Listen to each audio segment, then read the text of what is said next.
125th Street pulses with life, a heartbeat that resonates through the entire neighborhood. It's the heart of Harlem, a vibrant tapestry of culture and history, where every corner tells a story and every building has a past. The street echoes with music, laughter, and the energy of a community deeply rooted in its past. Street musicians play soulful tunes while people laugh and engage in animated conversations.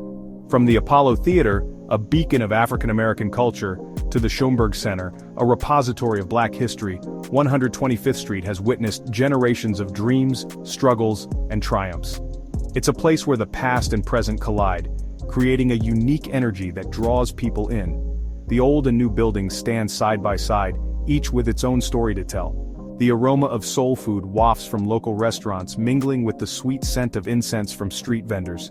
These scents create a sensory experience that is uniquely Harlem. Bookstores overflow with literature celebrating African American heritage. Shelves are lined with works by renowned authors, offering a deep dive into the rich history and culture of the community. Murals depicting icons of the civil rights movement adorn brick walls, reminders of the neighborhood's pivotal role in the fight for equality. These vibrant artworks serve as both inspiration and education for all who pass by. 125th Street is more than just a street, it's a living, breathing testament to the resilience and spirit of Harlem. Community activities abound, showcasing the unity and strength of its residents. The holiday season brings a special kind of magic to 125th Street. Decorations light up the street, creating a festive atmosphere that warms the heart. Christmas lights twinkle, casting a warm glow on the faces of shoppers searching for the perfect gifts. The hustle and bustle of the holiday season adds an extra layer of excitement to the street. The sound of carols fills the air, blending with the rhythmic beats emanating from local clubs. Music is the lifeblood of Harlem, and during the holidays it becomes even more pronounced. It's a time for community, for sharing joy and spreading goodwill. People come together to celebrate, creating memories that will last a lifetime. And in this vibrant setting, a most unexpected story unfolds. The magic of 125th Street lies in its ability to surprise and delight, making every visit a new adventure. The holiday season brings out the best in many, and Christian missionaries are no exception. Driven by their faith and a desire to serve, they make their presence known on 125th Street, their mission one of compassion and generosity. Their activities are as diverse as the community they serve. Some set up tables piled high with warm clothing, offering a bit of comfort to those struggling in the cold. Others distribute hot meals to the homeless, their faces etched with concern as they offer a warm smile and a kind word. Still others go door to door, spreading holiday cheer and sharing their faith with anyone willing to listen. Their message is simple: love, hope, and the true meaning of Christmas. Their efforts are met with mixed reactions. Some welcome their presence, grateful for the assistance and the message of hope they bring. Others are more skeptical, wary of their motives, or simply indifferent to their message. But regardless of the response, the missionaries remain undeterred, their faith fueling their desire to make a difference in the lives of others. The Church of Scientology, a controversial and often misunderstood organization, also has a presence on 125th Street. Its sleek, modern building stands in stark contrast to the older brownstones and vibrant storefronts that surround it.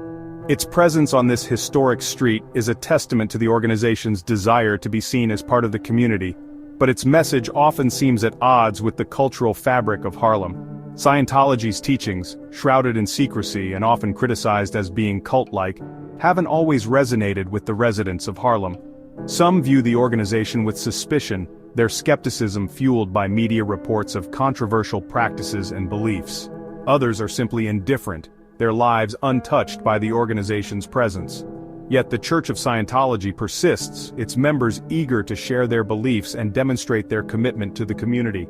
They organize community events, offer volunteer services, and engage in charitable activities, all in an effort to shed their controversial image and present a more approachable and welcoming face to the world.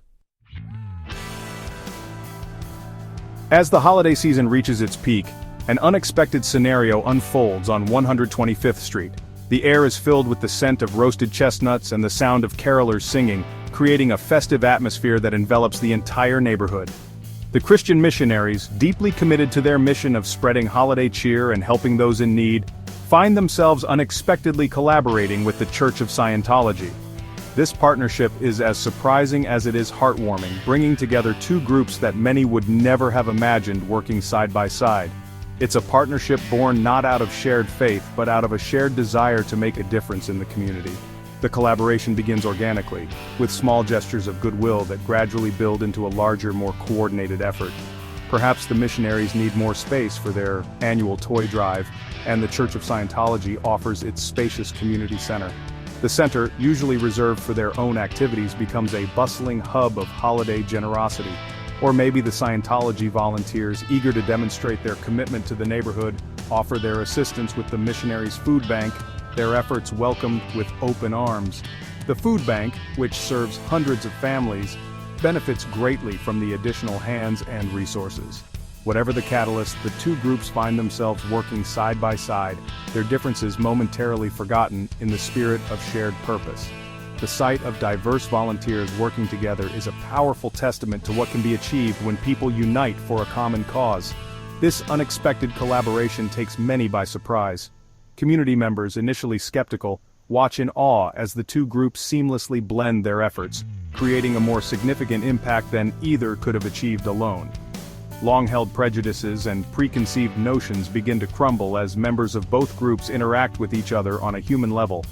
Conversations that start with polite introductions soon evolve into deeper discussions about shared values and common goals. The missionaries, accustomed to viewing Scientology with suspicion, find themselves working alongside individuals who are kind, compassionate, and genuinely committed to helping others. They begin to see beyond the labels and appreciate the humanity in each other. The Scientology volunteers, often dismissed as brainwashed or insincere, experience the joy of selfless service and the satisfaction of making a real difference in the lives of others. They too start to break down their own barriers, realizing that their efforts are not just about promoting their beliefs but about fostering a sense of community and goodwill. Section 5. A simple act of kindness. The collaboration between the Christian missionaries and the Church of Scientology isn't limited to grand gestures. It's often the small, everyday actions that make the biggest impact. Sometimes it's the simplest acts of kindness that speak volumes. These small gestures can bridge gaps and build connections that larger efforts might miss. Imagine a group of missionaries struggling to set up their soup kitchen on a particularly chilly evening. The cold bites at their fingers as they fumble with the tables and supplies. The wind whips through the streets, threatening to topple their makeshift tables and send their supplies flying. The situation seems almost hopeless as the gusts grow stronger.